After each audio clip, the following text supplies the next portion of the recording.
Hi అండి, welcome back to VBK world. ఈరోజు మనం super tasty, healthy and simple అలసందల కర్రీ రెసిపీ చూద్దాము. ఇది చపాతీకి, బగారా రైస్కి అండ్ పూరీకి పర్ఫెక్ట్ కాంబో. మరి లేట్ చేయకుండా రెసిపీ స్టార్ట్ చేద్దాం. అలసందలని ముందుగానే 3 to 4 అవర్స్ సోక్ చేసి పెట్టుకోవాలి.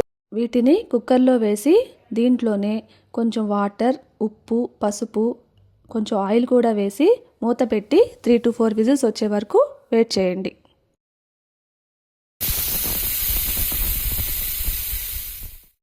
ఒక్కసారి కుక్కర్ మూత తీసి అలసందలు ఎలా ఉడికినాయో చూద్దాము.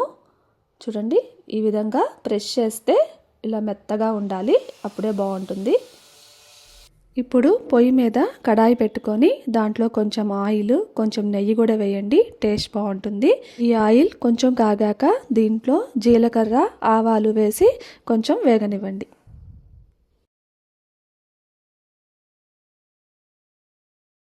ఇది కొంచెం వేగాక దీంట్లో ఉల్లిపాయ, పచ్చిమిర్చి ముక్కలు, పసుపు, కొంచెం ఉప్పు వేసి వేయించుకోవాలి. ఉల్లిపాయ మంచి రంగు వచ్చే వరకు మూత పెట్టి బాగా వేయించుకోవాలి.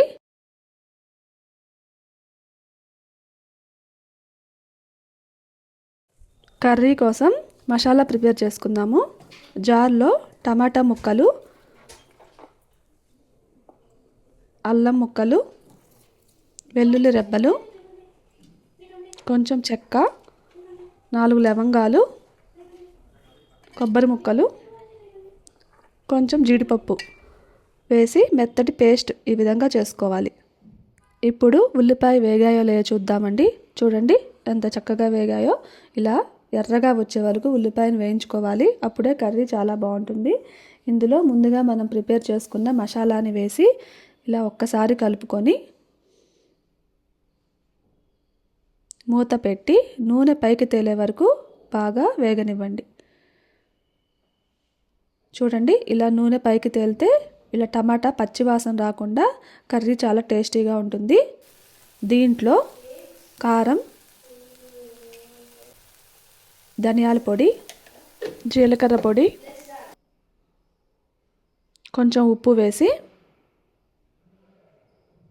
ఇలా ఒక్కసారి కలుపుకొని దీంట్లోనే ముందుగా మనం ఉడకబెట్టుకున్న అలసందలను కూడా వేసి ఈ అలసందలు కొంచెం పక్కన పెట్టుకోండి.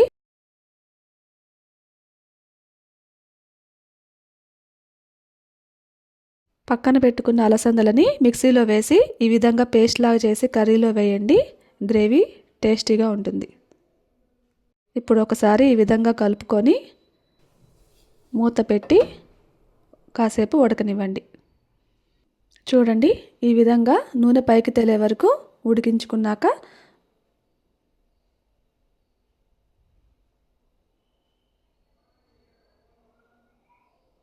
దీంట్లో కొంచెం గరం మసాలా వేయండి.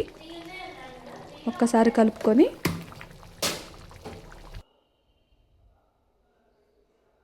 లాస్ట్లో కొత్తిమీర వేయండి. అంతేనండి, మన అలసందల కర్రీ రెడీ అయింది. మీరు కూడా ట్రై చేసి ఎలా వచ్చిందో కామెంట్స్లో చెప్పండి. వీడియో నచ్చితే లైక్ చేయండి అండ్ ఛానల్ని సబ్స్క్రైబ్ చేయండి. Thank you.